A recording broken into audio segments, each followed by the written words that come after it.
مورشس میں جمعیت علماء ہے، جیسے پاکستان میں جمعیت علماء اسلام پاکستان ہے، ہندوستان میں جمعیت علماء اسلام ہندوستان ہے، تو مورشس میں بھی جمعیت علماء اسلام ہے. تو یہ دیکھ لکھا بھی ہے جمعیت علماء، یہ دیکھیں جمعیت العلماء مورشس.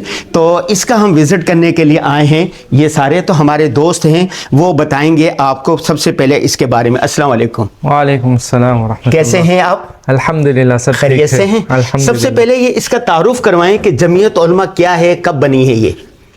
اچھا، وہ بہت سالوں سے پہلے ہے. ابھی جمعیت علماء میں بہت سے ترقی ہو گئی ماشاء اللہ، اور اس میں کئی ڈپارٹمنٹ ہیں. آپ دکھاتے رہیں یہ ڈپارٹمنٹ. ہاں آ جائیں جی. مطلب یہ ڈپارٹمنٹ دے لیتے، یہ کیا ڈپارٹمنٹ ہے؟ تو یہاں ایک تو تصنیف کے بارے میں ہے. تصنیف و تالیف ہوتی ہے. ہاں، تصنیف کیا تصنیف ہوتی ہے؟ آپ کیا تصنیف کر رہے ہیں ابھی؟ تو ابھی فی الحال وہ قرآن کی ترجمہ اور مختصر تفسیر ہے. یہ دیکھیں ترجمے کی تفسیر کر رہی ہے. اور یہاں پر کیا ہوتا ہے؟ یہاں تو یہ کاؤنسلنگ کے بارے میں. تو اچھا، جو لوگ نکاح میں وہ طلاق اور نکاح کے بارے میں، تو یہاں آ کر. مفتی صاحب آپ نے کہاں سے پڑھا ہوا ہے؟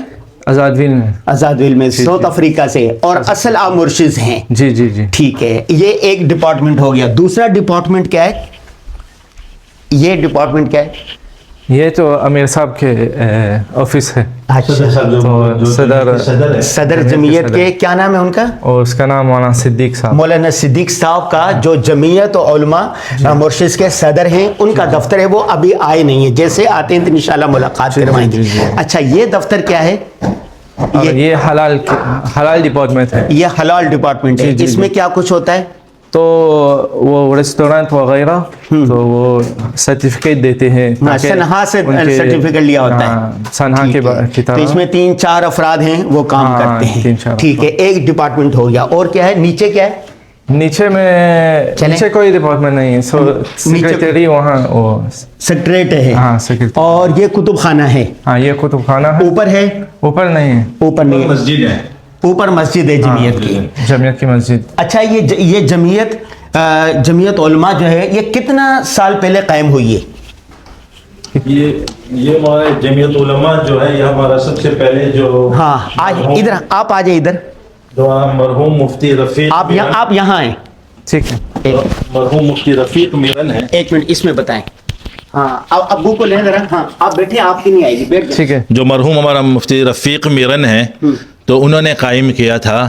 اور ان کے ساتھ ساتھ دوسرے بھی جو ہمارے بڑے اکابر اس دنیا سے رخصت کر گئے ہیں، وہ لوگ اس طریقے سے مولانا صدیق جو حال میں ہیں، جو ابھی جمعیت کا صدر ہیں، تو انہوں نے قائم کیا تھا. آج سے تقریباً کہہ سکتے ہیں 40 یا 45 سال پہلے. آپ کو سمجھ نو 40 انہوں نے قائم کیا. پھر رفتہ رفتہ جمعیت جو ہے صرف چھوٹے سے مشورے سے شروع ہوا تھا، پھر رفتہ رفتہ ماشاءاللہ ترقی کر گئے. تو ابھی جو ہے جمعیت علماء کا ماریشس میں کافی یعنی وثوق ہے، نام ہے جمعیت علماء میں. اس میں جس طریقے سے مفتی صاحب نے بتایا مختلف ڈپارٹمنٹ ہیں، قضاء کی ڈپارٹمنٹ ہیں، حلال حرام کی ڈپارٹمنٹ ہیں، افتاء، تصنیف وغیرہ. تو رفتہ رفتہ اور اس طریقے سے جو مشورہ وغیرہ ہوتے ہیں ہم بڑے ہمارے اکابر علماء دیوبند سے کرتے رہتے ہیں. تو اسی طریقے سے بس یہ بتائیے، جیسے پاکستان میں جمعیت علماء اسلام ہے یا جمعیت علماء ہند ہے، یہ سیاست میں بھی حصہ لیتے ہیں؟ نہیں، ہم بالکل سیاسی نہیں ہیں. یہ صرف علمی ہے. اچھا، نام تو یہ جمعیت علماء ہند جیسے ہیں، یہ جمعیت علماء موریشس ہیں. اتنا ہے کہ دیوبندی جیسے ہم کہتے ہیں، مکتبہ فکر سے ہم ہیں. اور سارے جو ہیں جو تعلیمات اسی سے تصنیفات وغیرہ اسی یعنی فکر سے. جی اچھا، یہ جو دفتر ہے یہاں کتنے افراد ہیں کل؟ آپ بتائیے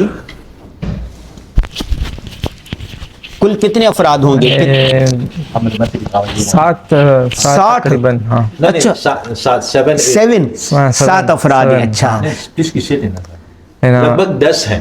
10 افراد ہیں. کچھ دفتر میں ہوتے ہیں. دفتر کل کتنے ہیں؟ کل دیکھیں، ایک تو یہ تصنیف و تالیف ہے، ایک حلال کا ہے، ایک قضاء کا. 3 ہو گئے.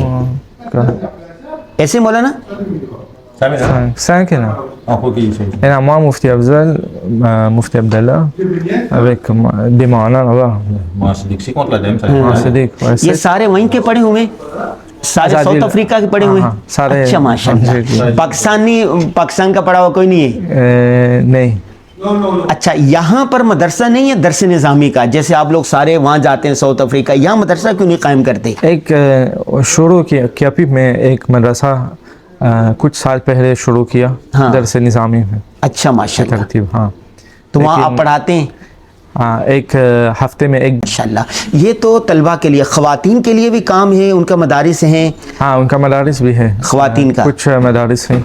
یہ جو جمعیت علماء مرشد ہے اس کا خواتین کا ونگ بھی ہے، خواتین کا بھی دفتر ہے، خواتین کے لیے بھی کام کرتے ہیں؟ نہیں نہیں فی الحال نہیں. خواتین فی الحال دفتر نہیں ہے، لیکن جو بھی مسئلہ ہوتا ہے مسلمانوں کو حلال کے حوالے سے، قضاء کے حوالے سے، تصنیف و تعلیق کے حوالے سے، وہ سارا یہی کرتے ہیں. ہاں ہاں.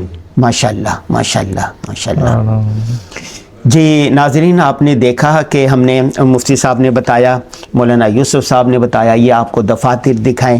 یہ جمعیت علماء مرشد کا مختصر سا تعارف ہے، اور جب آپ مرشد آئیں تو ضرور یہ دیکھیے گا اللہ تبارک و تعالیٰ نے جمعیت علماء سے بہت بڑا کام لیا ہے. تصنیف و تالیف، قضاء، حلال حرام، جو اس وقت ان ممالک میں بہت بڑا مسئلہ ہے، اس کے حل کے لیے یہ کوششیں ہیں. اللہ تعالیٰ ان سب کی کوششوں کو قبول فرمائے. آپ کا بہت بہت شکریہ، آمین. آپ سے مل کے بہت زیادہ خوشی ہوئی. آپ بھی. تھا جو موریشس میں، جیسے آپ نے پوچھا پاکستان کیوں نہیں جاتے، جنوبی افریقہ جاتے ہیں. ہاں. تو وجہ اس کی یہ ہے کہ جنوبی افریقہ کے لیے ویزا ملنا آسان ہے. اچھا. تو سب سے پہلے جو ہمارے موریشس والے تھے وہ ہندوستان جاتے تھے، یعنی دینی تعلیم حاصل کرنے کے لیے، جیسے مدرسہ فلاحی ادارے ہو گیا، اور اسی طریقے سے دارالعلوم دیوبند سے جو منسلک ہیں، یا دوسرے مدارس جو ہندوستان میں ہیں وہاں پہ جاتے تھے. تو پھر بعد میں مشکلات درپیش آئے کہ دینی تعلیم کے لیے ویزا ملنا بند ہو گیا.